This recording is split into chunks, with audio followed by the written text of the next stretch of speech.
Good evening and welcome to the 617th meeting of the City of Laurel Planning Commission. Glad to see we've got some folks here and appreciate everybody here at the dais. Please call the roll. Council President Clark. Here. Mr. Welford. Here. Mr. Grant. Here. Mr. Spalding. Here. Mr. Kish. Mr. Smith. Here. Chairman Wilson. Okay.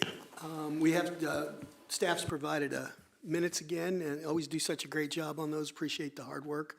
We know that's difficult unwinding that after the fact, but if anybody has any changes, if not, I'll accept a motion. Mr. President, I'll make a motion to accept the minutes as received from staff. In a second. I second the motion. Thank you. Mr. Welford. Yes.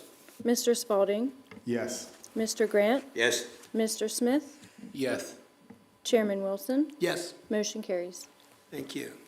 Moving on to, let me just say, if anybody's here to speak in front of any of these agenda items, make sure you've signed up. There's a sign-up sheet over on the corner there. Agenda item number 3 is a text amendment application number 267, and it's an ordinance to amend the land development code. Good evening, and thank you, Mr. Chair, members of the board, and councilmen. Before you is text amendment number 267, ordinance number 2043, as required by the City of Laurel Code providing legislation to amend the city's Unified Land Development Code. This purpose of the ordinance will provide an amendment to the following section of the Laurel Unified Land Development Code, Chapter 20, Land Development and Subdivision Regulations, Article 1, Zoning, Division 10, Special Exceptions, Section 2022.50, Interim Limited Retail Uses. Section 2022.50 of the code addresses interim limited retail uses in areas of planned development area existing zones, which are designated primary for industrial research and technology park uses. Where specifically, Section G states no special exception may be granted pursuant to this section unless an application for such special exception is made on or before August 1st, 1993, and it will be removed from the code. This change will allow various businesses to obtain special exception approval if needed to operate in the above-mentioned zone. Staff recommend Planning Commission approve the text amendment number 267, ordinance number 2043. If there's any questions regarding the amendment, I'll be happy to answer them. Mr. Chair, and also City Solicitor is here also. Thank you, sir.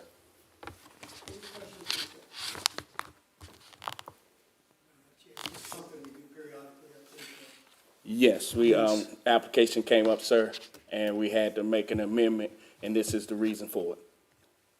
If everybody's good with this, go ahead, Mr. Welford. Just on second thought, just for curiosity, I saw on the amendment number 11. I was just curious why the appeals process on that goes to the county and not in-house. Mr. Laurel. Oh, yeah, I'm sorry, sir. To answer that was withdrawn. Oh, it was? Yes, it was. So it does go through Laurel City Board of Appeals?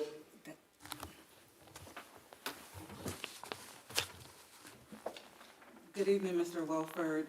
So that text amendment that you're referring to was withdrawn from the council last night. This is a different text amendment that Mr. Rowe is referring to. 43 and 44. They took away the one. Okay, thank you very much. No problem. Any other questions? Thank you. I'll accept a motion. And this is for recommendation to the Mayor and City Council. Anybody? Mr. President, I would make a motion to approve the text amendment application number 267, an ordinance to the Mayor and City Council to amend the Unified Land Development Code, Chapter 20, Land Development and Subdivision Regulations, Section 20-22.50. And I'll recommend that to the mayor and city council. Thank you, Mr. Welford. Any second? I second that motion. Thank you, sir. Ms. Quillen? Mr. Welford, Yes. Mr. Spalding, Yes. Mr. Grant, Yes. Mr. Smith, Yes. Chairman Wilson, Yes. motion carries. Thank you very much. Moving on to agenda item number 4. It's a special exception, application number 974 for Laurel Lakes Court filed by Habitat for Humanity. And this is for recommendation to the Board of Appeals. Director Burrows. Good evening again, Mr. Chair, Commission members, and councilmen. On June 3rd, 2025, ECD received a special exception application by Habitat for Humanity for property located at 8003 Laurel Lake Court. The applicant is seeking special exception approval to establish and operate an interim limited retail Habitat Restore. Habitat for Humanity is a nonprofit organization in the United States dedicated to building affordable housing. Habitat for Humanity Metro Maryland, Inc. is a subsidiary of Habitat for Humanity that operates Habitat for Humanity Restores in Maryland. The restores are home improvement stores, retail outlets, and donation centers that accept donations of furniture, appliances, decor, building materials, and home items, all sold at significant discount to the public. On August the 6th, 2025, staff sent a memorandum requesting comments to city departments and state agencies. All comments can be found in the staff report. On August 13th, 2025, a letter explaining the nature of the application and advising on the scheduled public hearing before the City of Laurel Planning Commission was sent by standard mail to all contingency property owners. On August 15, 2025, documentation was received by the applicant attesting that a zoning sign has been placed on the subject property, has remained and shall remain until the decision is reached by the Board of Appeals. Staff recommends that the City of Laurel Planning Commission recommend to the Board of Appeals special exception for 8003 Laurel Lake Court with the following conditions. The applicant shall obtain all appropriate city and Laurel permits. The applicant shall comply with all applicable local, state, and federal laws and regulations in the development of the property. The applicant shall adhere to the approved hours of operation stated in the staff report, and if changed, shall notify the city. The applicant should comply with all federal, state, and local laws and regulations for the protection of the use of the property. Prior to the issuance of the use and occupancy permit for the subject space upon the subject property, the applicant should submit a copy of a lease between the applicant and the owner, fully and properly executed by all parties, demonstrating that the lease shall be for a period not to exceed 10 years. The special exception for this application shall cease no longer than valid 10 years from the date of the issuance of the use and occupancy permit for the subject space upon the subject property. That concludes the reading of my report. The applicant is available and staff also. Thank you, Mr. Chair. Thank you, Director Burrows. Is there any questions for Director Burrows? This is an existing area with, I don't know what year those buildings were built down there. I don't have that offhand right now. Early 2000s, I think. So I think it's another, any other questions? I'll accept we have nobody signed up for a public hearing, and I don't think one is required for that.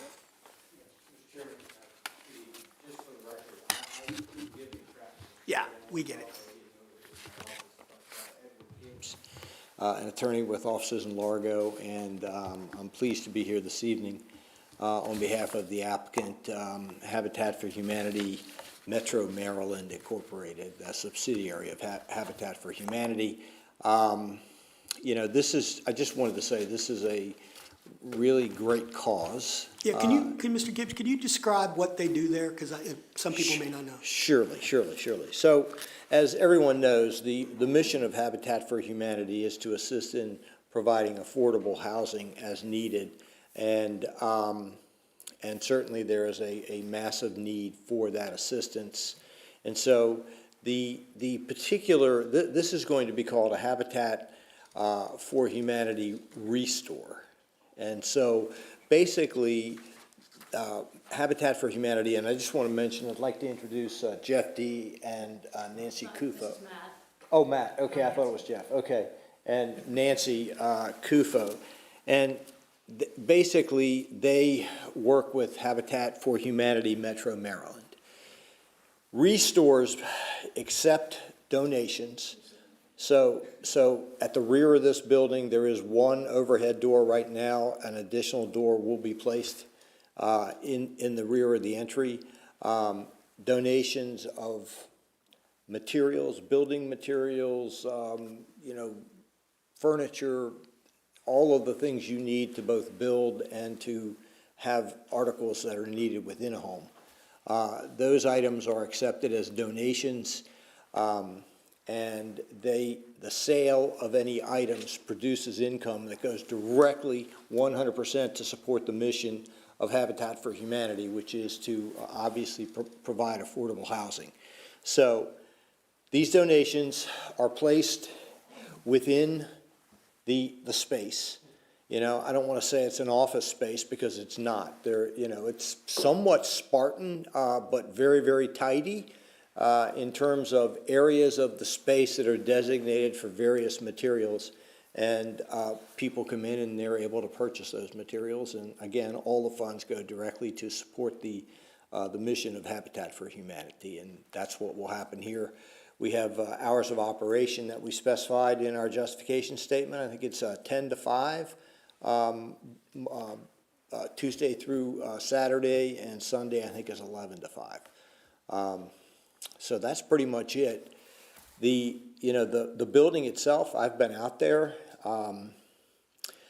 I would say that due to the new work at home situation that we find ourselves in, there's really just an elevator company and a part of the upper level of the building and a daycare facility on the lower level. So the building is primarily vacant. Right. So Habitat is going to be able to fill that space for the most part and make it a functioning part of the economic development of the city of Laurel once again. So that's it. We appreciate being able to work with the city in submitting our application, reviewing it.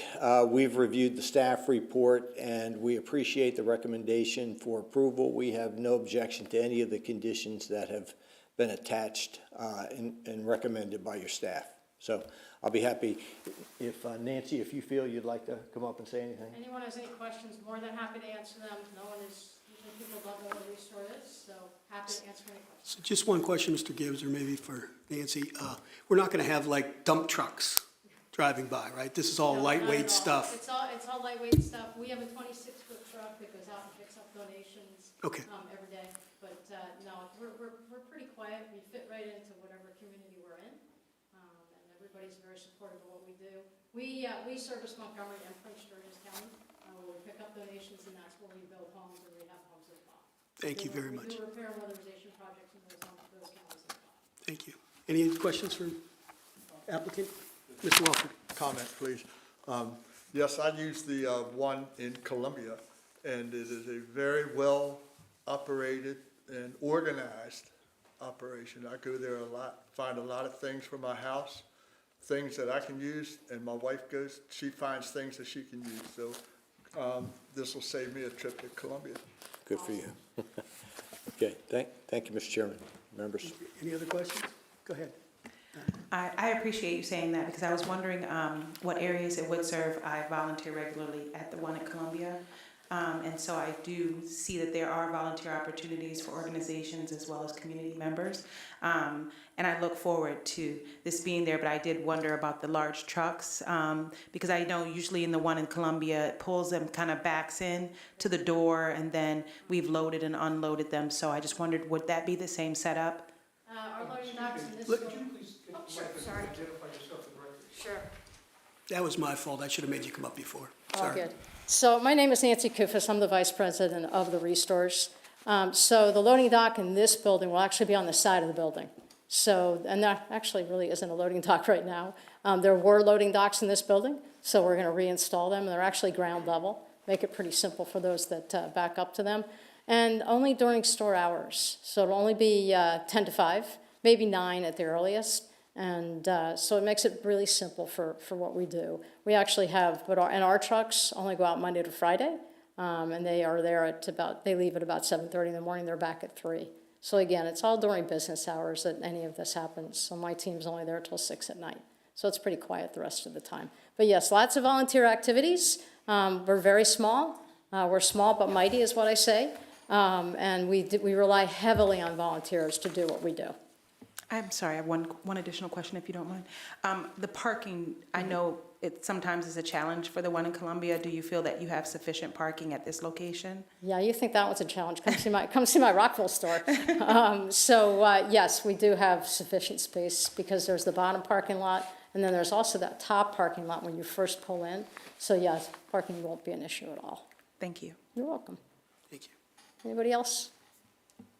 I We do are- have one question. Yes. You said the loading dock in proximity with the daycare that's there currently, which side will it be? So the daycare is here. This will be around the corner and inside.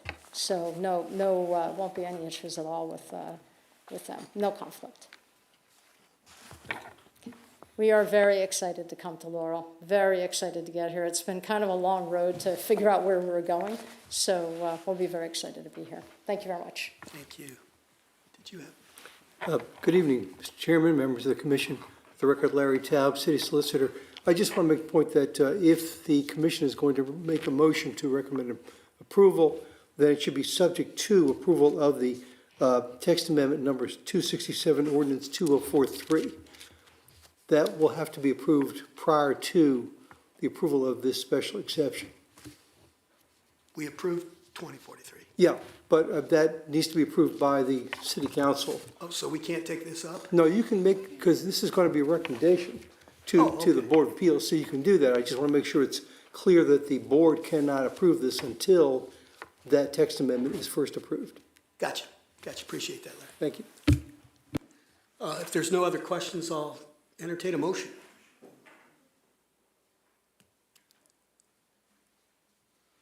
Mr. Grant, you want to make a motion? Okay. I motion to approve the special exception, application number 974 for 8003 Laurel Lakes Court, filed by Habitat for Humanity, Metro Maryland, and that is my motion. Got us. And with the, well, do I need a motion to add the? No, I think you're good. Okay, I that's think you're good. Do we have a second? I'll second that motion. Thank you. Ms. Quill. Mr. Smith? Yes. Mr. Spalding? Yes. Mr. Grant? Yes. Mr. Welford? Yes. Chairman Wilson? Yes. Motion carries. Thank you very much, folks. Thank you very much, appreciate it. Thank you, Mr. Gibbs. Sorry you got stuck in traffic. It's nice being retired. I don't have to commute. Let's move on to agenda item number 5. It's the final detailed MXT site plan application number 977 and the resolution that accompanies it for Pirate Lane as filed by Pulte Homes. Mr. Burrows. Good evening again, Mr. Chair, Commissioner, and Council. Zoning, final MXT site plan landscape application for 6900 Contee Road was filed June the 3rd, 2025 by Pulte Homes to construct 293 residential dwellings on 28.24 acres. Pulte Homes Company LLC, the applicant, proposed constructing a total of 293 units within the corridor center. The proposed includes 148 stacked townhome condominium units, 2-family, 13 active adult villa homes, and 132 single-family attached townhomes, which encompasses 12 live-work units. The project will be designate several homes as affordable and of workforce housing.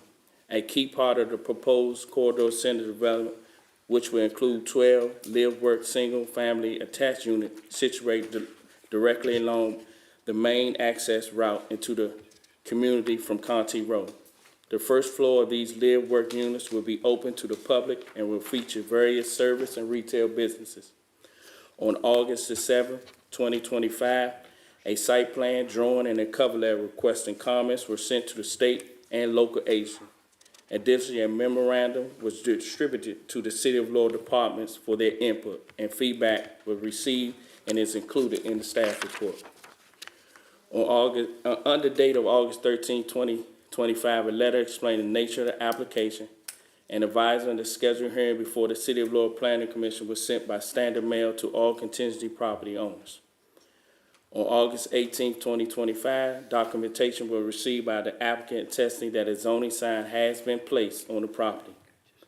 Staff recommend the City of Laurel Planning Commission approve zoning detailed MXT site plan and landscape application and resolution 2507 PC for 6900 Contee Road with the following condition. These conditions was recently revised and clarified, just to clarify a couple of things, so you do have the updated version.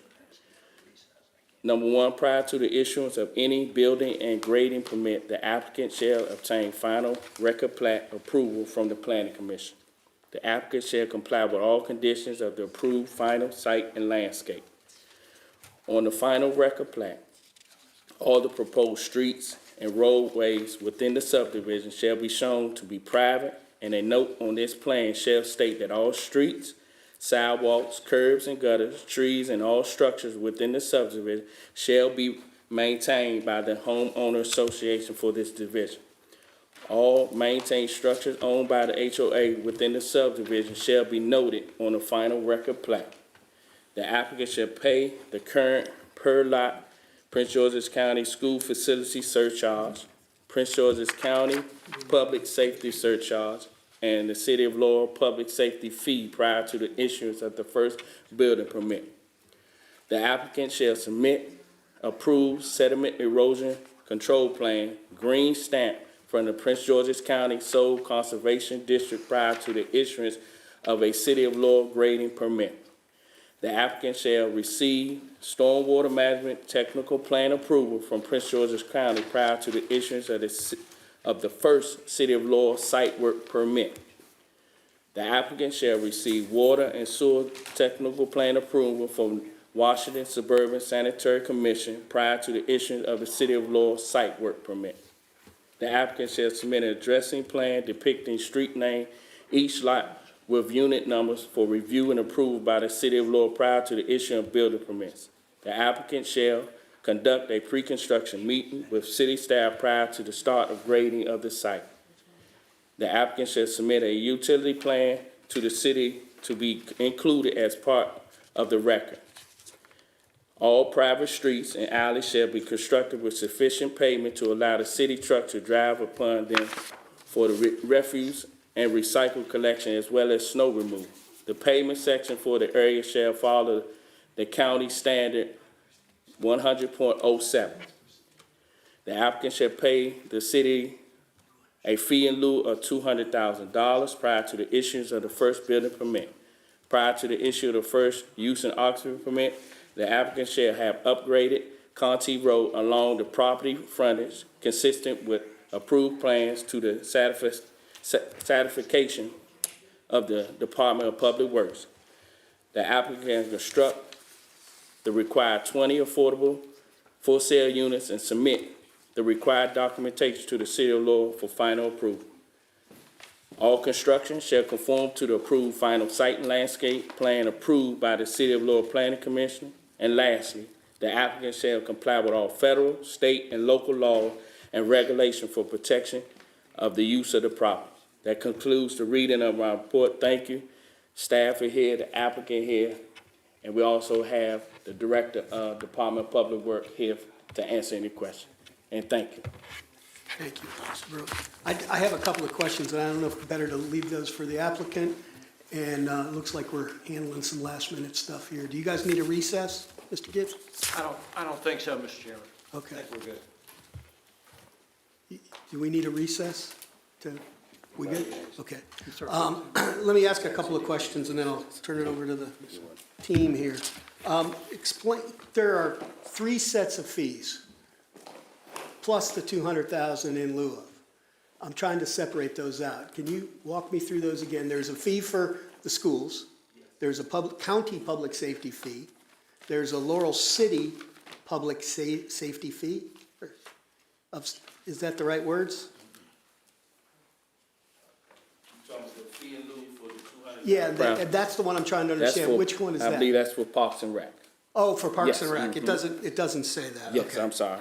Yes, And for Parks. we've already been through previous issues. We've been through all the tree Yes, stuff. That's all taken care of. yes. Okay. And then the last question I have is the 5% increase on workforce housing. My understanding is if it doesn't sell, then the price of workforce housing, both categories, or 4 categories, I guess, depending on how you look at it, increases by 5% each year. At what point? Where is the year measured? Yeah. Mr. Chairman, I'd suggest Mr. Gibbs can address that probably, or Mr. DeMarco, for the applicant with regard to that. All right.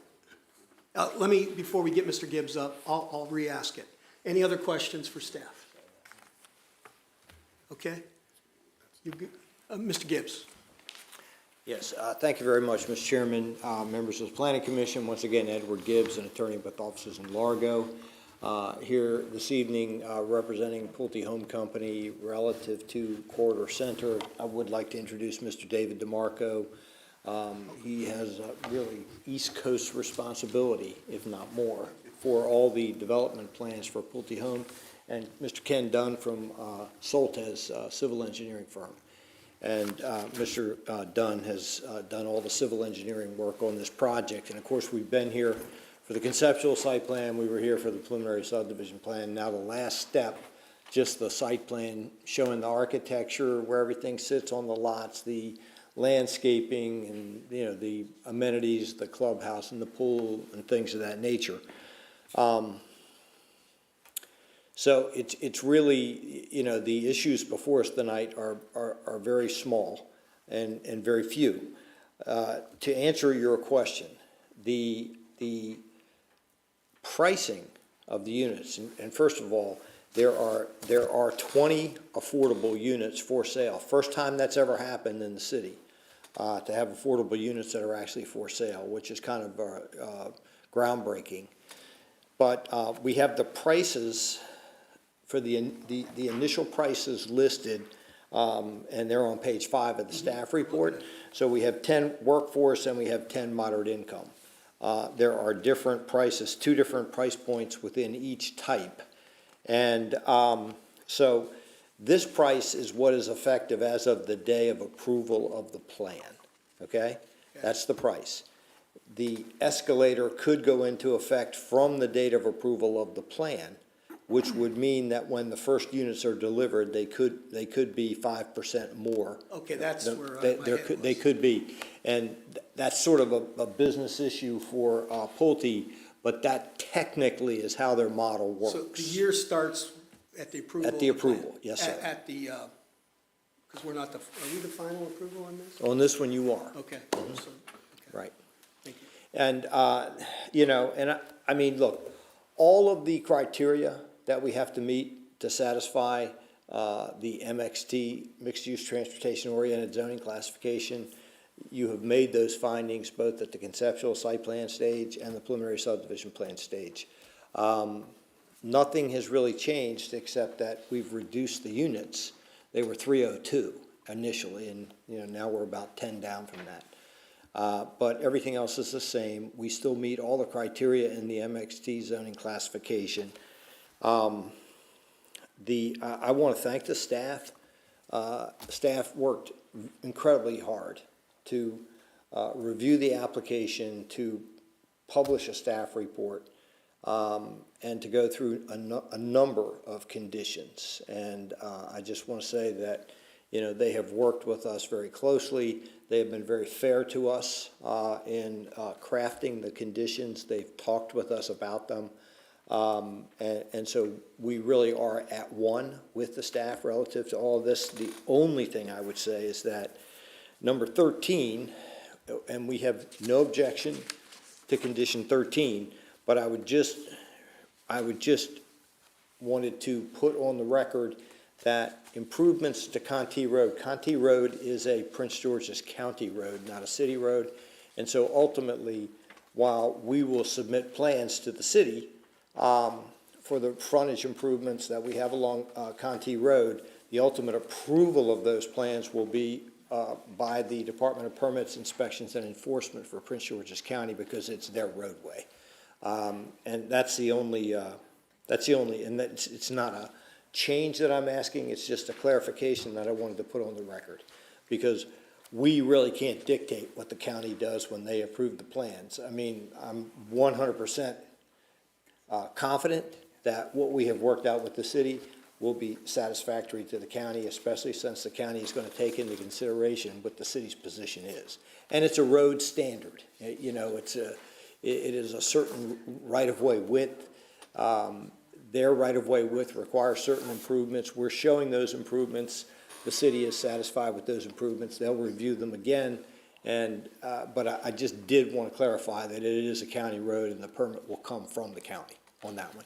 So the language, Mr. Gibbs, that's in here, that's satisfaction of the applicable government agency, you're fine with that? I think that covers it, yes. Mm-hmm. All right. That's all I have, and it's been a pleasure. I've got a couple more questions. Yes, if sir. that's okay. I was just curious on the workforce housing. That doesn't, what happens when it changes hands? Does that convey, or whatever you want to call it? You know, that's, I would defer to Mr. DeMarco. He's the expert on that one. I don't know about expert, but I'll tell you what I know. Just give us your name for the record. David DeMarco with Pulte Homes Company, Thank you. LLC. Appreciate your time, and again, I echo Ed's appreciation of staff working with us. When we first approached this, fee simple affordable housing has never been done, and we kind of were, I think it was the time of preliminary plan approval, we were asked to do it. They said, how do you do it? Because I do it in other markets. And I explained the process, like how it works in Montgomery County and even in Virginia. And what that process is we have so many, like we have affordable units and then we have workforce housing units, kind of two tiers. And we base the pricing when we go to market is based on median income. So half of them will be at 80% of median income and half will be at 120%. So you kind of get these two-phased approaches. There wasn't a program in place, and so when we got the preliminary plan approved, they said, can you just give us a number? And I said, well, I'll give you a number today, but I don't know what that number will be. And so what we did is we broke out the affordable into two tiers and the workforce into two tiers. But since we weren't basing it on median income and that changes, we put the escalator in at 5%. And so it was just a number we had agreed to at the time of preliminary plan approval. We have 20 units, 10 of them are workforce, 10 of them are affordable, and each of those two categories are broken into two price points. We committed to work, we can't administer the program, but we committed to working with the city. You do have a program for rental units, and we committed to trying to, coming up with a program where we could add this for sale component.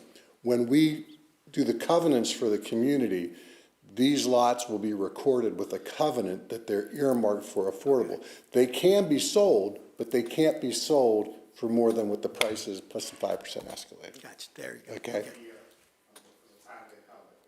Yeah, they can never, I think in like Montgomery County, after 30 years it can change, but we haven't envisioned any changes. And the city is the administrator of Yes, when somebody applies? yeah. Okay. Like how it normally works, you'll say, I have a list of people that would like to qualify for the affordable homes, and then we work with our mortgage company or an independent mortgage company to get these people into homes. And if I could just tag on, the same thing goes for the, what do you call it? The Workforce? No, the, with the business down below. Live work, yeah. Live work. That's a covenant that will be And that's a part of our covenant, so somebody buys that and then they decide they don't want to do the live work, they want to put their mother-in-law? That we'll have a restriction. Okay. Okay, and those units are actually designed, I mean, you really can't, because just, I don't know if you want to be labeled. No, go ahead. But the first floor, because it's commercial, we'll have to have a commercial type bathroom, so there's not even an opportunity for a shower down there, because you have to have wheelchair access. And so it really is dedicated commercial space. Okay. And I've done them before in different markets, and they can work quite successfully. Okay. Any other questions? One quick question on that. So who will enforce that? Will that be the city's responsibility to enforce those guidelines as far as Well, commercial versus? You will have, I don't know, I believe you will have that ability, but our HOA covenants will provide those restrictions, and the HOA will police them if somebody's not abiding by them. If the HOA didn't enforce them, and I'll have to get somebody smarter up here, I do believe, based on our approvals, the city would have enforcement rights. Well, I don't, I mean, look, the city, first of all, this is the MXT zone. There must be a second component. You can't just build all residential in the MXT zone. We must have a second use. So the city can enforce that by virtue of the fact that the work component of these 12 live-work units has to remain work-related, or else it's a violation of the zoning, and they can be cited for that. Absent that, what we could do, and I don't know whether you have planned for this yet, David, but the other option is to make the city a benefited party under the covenants relative to being able to enforce the work component of live work, and then you would have the right, as you know, the city would have the right to bring some enforcement action if in fact there was ever a violation that was contemplated. Thank you. Let me turn it over City to our attorney might solicitor. want to weigh in there. Yeah, thank you again, Mr. Chairman. Again, Larry Taub, City Solicitor. I think Mr. Gibbs' suggestion would certainly work, but I think frankly, to the extent that this is a condition of the approval, then I think it could be stated that the city could enforce this as a zoning violation. Yeah. Our code enforcement office could go out there and cite them for that to the extent that it violates a condition of the approval of this development. Okay. In the past, I've never had to do anything except put my covenants on the HOA, and if there was ever a violation, the HOA, if they couldn't enforce it, would come to the city, and the city would be able to enforce it because of the zoning. My experience is the HOAs have a little bit more heft than the city in Yeah. some cases. Yeah, that'd be like the last resort, but I don't think you want to be party on my HOA covenant. No. I just wanted to, this is new to all of us, and I just wanted to understand, because obviously we're gonna have, over time, people are gonna forget Yeah. why that is the way it is, so. Is there any other go ahead. We have a quick question regarding the escalator with the 5% on the prices there. We estimate it'll probably take at least a year. Do you think that's a reasonable thing for the workforce housing for the first units to arrive, or do you think it'd be a few more years so this price? I hope, we have them distributed evenly throughout the different product types that we're offering, so, Okay. it would at least be a year just by the time we get our Get the final first one. approvals, and by the time we do the development, build the model, it'd be at least a year. All right. So we'll probably see possibly 2 increases before we really get going on the price. I would say that's a reasonable Okay, expectation. thank you. One quick more question. On the Contee Road configuration, you've already submitted that to the county, right? I don't know what, no, I don't know that we have. Mr. Dunn, could you answer that? Just give us your name for the record, sir. Ken Dunn with Soltes, civil engineers in the county. We have not submitted technical construction plans to the county yet for the improvement of Contee Road. They have seen the concept plan, which includes notes about the improvement of Contee Road. Well, from your prior experience in this, I'm sure this is not your first rodeo. What is, have you ever run into any issues where the county says, hey, no, you can't do that, or you may want to do blah, blah, blah? Well, so thank you for the question. Sure. We have a good understanding what the county's generally going to approve. So we try to propose plans to them that they're already used to seeing. In this case, that will include expanded pavement so that we have a 2-lane road along the front of our property up to the point where we have an intersection with Pirate Lane. It includes curb and gutter, sidewalks, storm draining, street trees, and street lights. And that's a typical road improvement pattern. Got you. you would say with your experience that this isn't a major Right. improvement. This is a pretty routine. It's a I mean, obviously relatively it costs a rout- lot of money, but The only difficulty here is that you've got an existing road that you gotta sort of vertically and horizontally mesh into, right? get you. And you're doing that to try to limit the amount of disturbance and the time and cost, right? So that everybody has a road that operates two ways for the entrance into the subdivision, and it's really pretty routine. thank you. Question, so in front of the subdivision as it's along the road, how long of a distance is that? A quarter of a mile, do you know, or are we just doing That's a like good question. I don't small have an block? exact distance, but let's call it about 400 or 500 feet. 400 or 500 feet, and then so like the sidewalk just stops there, and that's it, right? The sidewalk molds into the subdivision, so we connect the subdivision Right, private that roads front. into the public sidewalk that we'll be building along Contee Road. Right, and is that only 400 feet along, is what I'm asking, the length of that public No, sidewalk? so the sidewalk specifically runs about the 400 linear feet around, on Contee Road. Okay, Turns, 90 degrees, and then continues into the subdivision. right, I understand the part going into it, I was just asking the length. Yeah, from- let's call it 400 feet for our purposes. Okay. I don't have an exact distance for Yeah, you, but it's that's about fine. that I much. just wanted to know the distance and where it connects. So at the end, it just ends there. So then the county would have to connect it. Beyond Pirate Lane. It doesn't go beyond, we're not proposing beyond Pirate Lane. Beyond Pirate Lane is, Or to the west. or to the west, yeah, that's a good point, or to the west. So Right, just the it comes around, if you're familiar with Contee Road, it comes around the curve, Right. it's sort of adjacent to the ramp off of 95. We're not going beyond the limits of our property. Right, I understand, I just wanted to make sure. Thank you. Sure. Thank you. Any other questions? Go ahead. Hi, how are you? Thank Fine, you for thank being you. here. Good. I just have a couple of questions prior. I'm pretty new to the commission here. But I know that there have been some questions from residents, especially when I was chair of the Environmental Affairs Committee, and you may be aware of them already, but I wanted to just make sure or understand myself. I know some people have mentioned about the walkability, ensuring that there's walkability and the ability to walk around nature as they have done typically to date. They were concerned about the champion trees, wondering about the traffic congestion and if the schools will be overwhelmed, and also about the sustainable efforts of reinvesting back into the community as you continue to build. Are you able to just kind of give me a summary or a glance of how you've been able to incorporate some of those suggestions if possible? Sure. I'll do, this is probably a multi-purpose. Yeah, really, it is. Let me talk about the walkability at least a little bit and get that out of the way. We have not only sidewalks throughout the entire neighborhood, but we have a walking trail as well that connects to the public road. So walkability is something that's available within the subdivision, okay, for the residents and as people walk along the public roadway, Contee, if they need to, there's sidewalks there available for them. So we like to think the walkability is handled.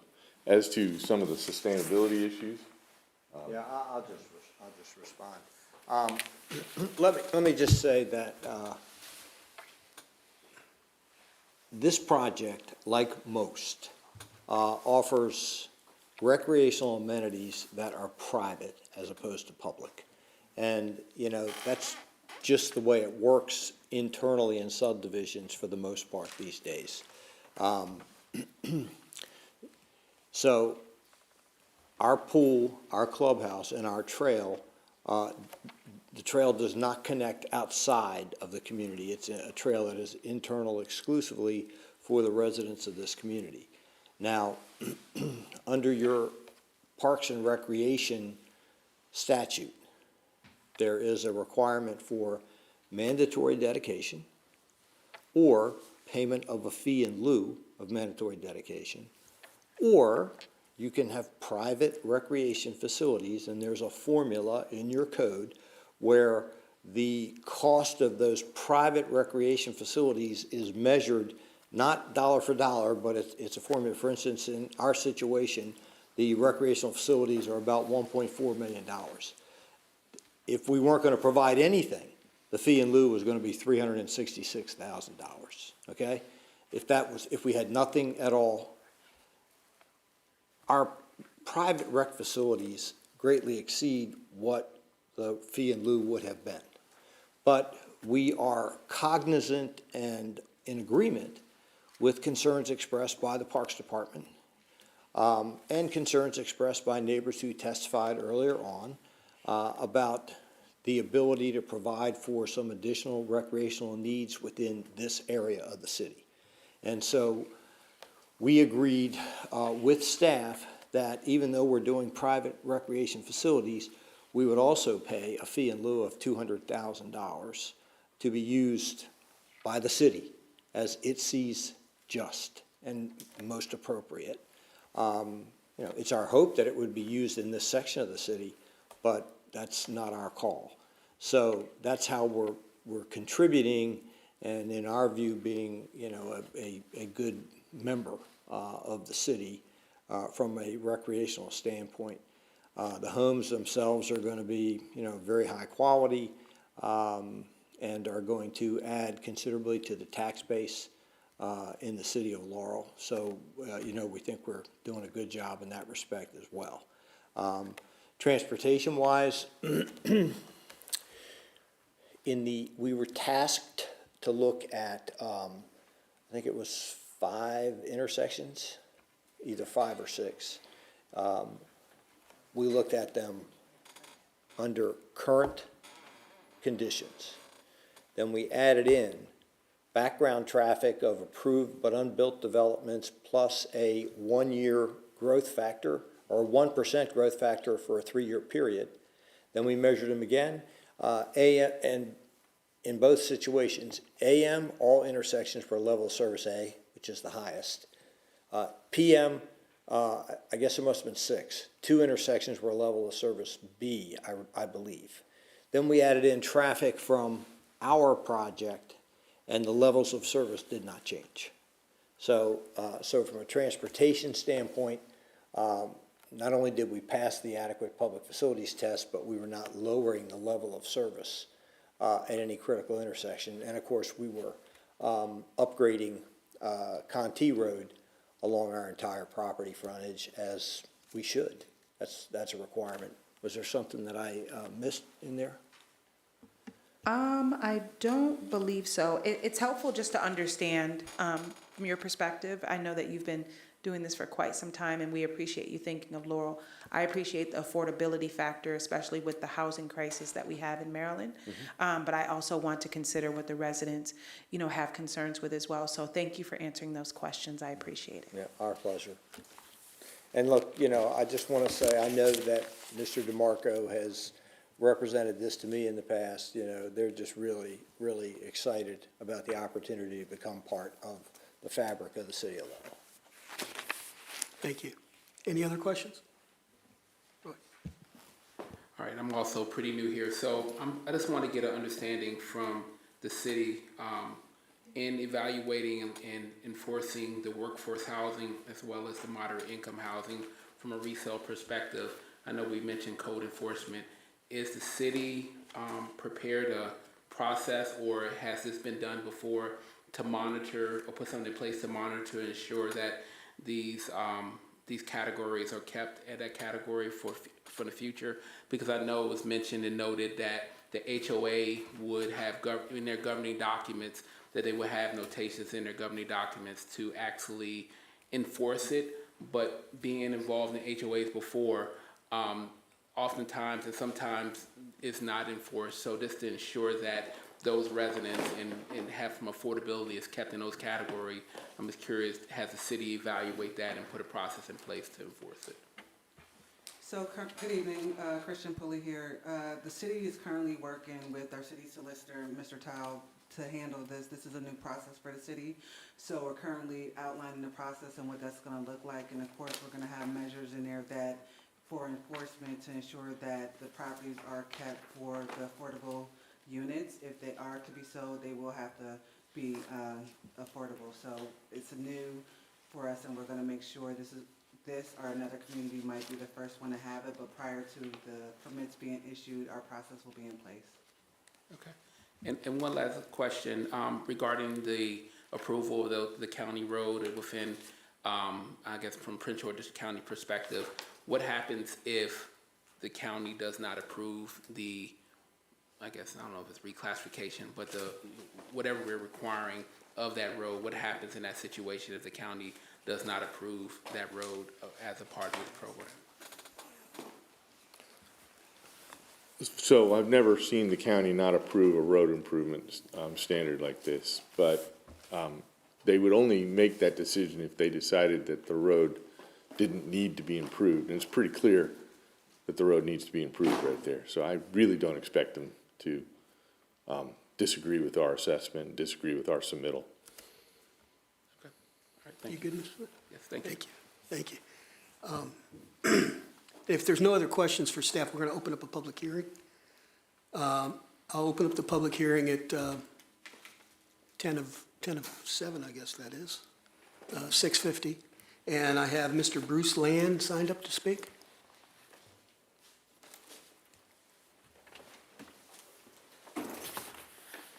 Mr. Chair, I think I didn't hear exactly, you didn't close the public hearing? This is the public hearing. Right, I was going to say, because I think that, I just want to be sure that the public hearing is really, it was initiated when we called the case. So it's Oh, all okay. part of the same public Okay, hearing. fine.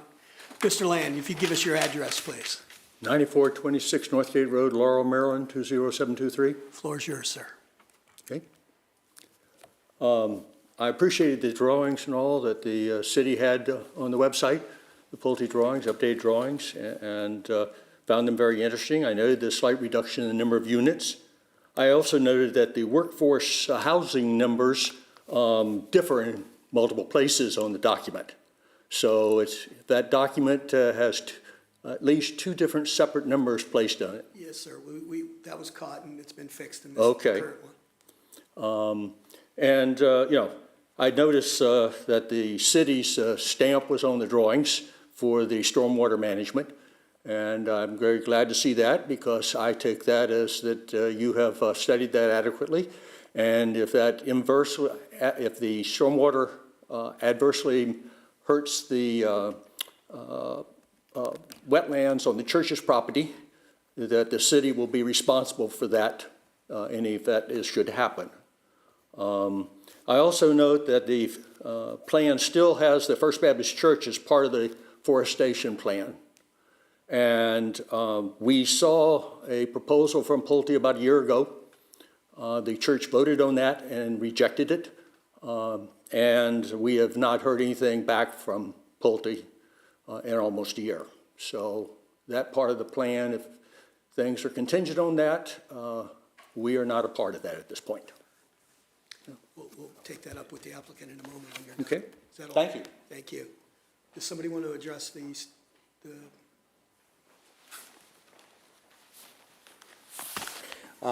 First, forestation plan? yeah, we have been in communication, it has been a while, but we have been in communication with the church. There was a they have an area that is potentially available, where we were to put some athletic fields on their property for them. In return, they would allocate a smaller portion of land area immediately abutting our project for forest conservation. We made a presentation. We were not invited to the initial consideration of that presentation.